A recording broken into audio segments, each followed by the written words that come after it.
but I've emailed you all. My name's Kelly Walters. I sent emails out multiple times.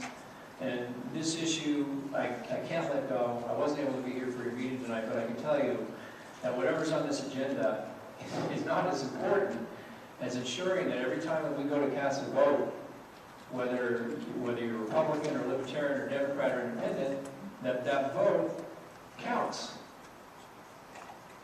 It's the only thing in democracy that prevents us from going violent in the streets and anarchy.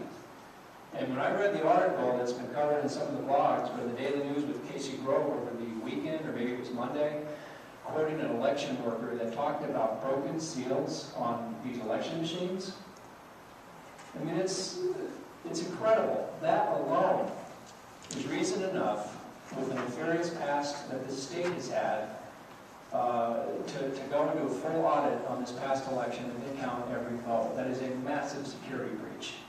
And last time I talked to you all, I mentioned the 2004 election and a subsequent lawsuit. And, you know, there are some strange goings-on that have occurred with these machines since we had them in 2002. And the fact that despite this issue being more important than anything else you could talk about today, next week, 10 years from now, we've not had one single dedicated assembly meeting in the 21 days since the election that has been focused on public testimony that's not at 10 o'clock, 10:30, 11 o'clock at night. Not one meeting has gone to that when this issue should supersede all others. There isn't an issue that I can think of more so than making sure everybody's votes counts. And I'll tell you one thing, I'm about as opposite politically from Joe Miller as anyone can be. But I was the guy that helped Joe Miller get outside election experts because I felt he was being mistreated by the Division of Elections in this state. And I wanted to make sure that if Joe Miller, in fact, got the votes he had coming, that if he was the next senator, he should get all those votes. And I don't agree with him on anything.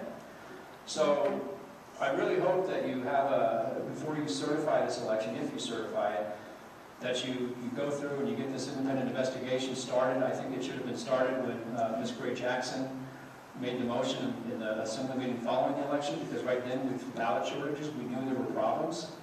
But now these broken seals, I mean, I hope everybody's in agreement that this is a security breach, right?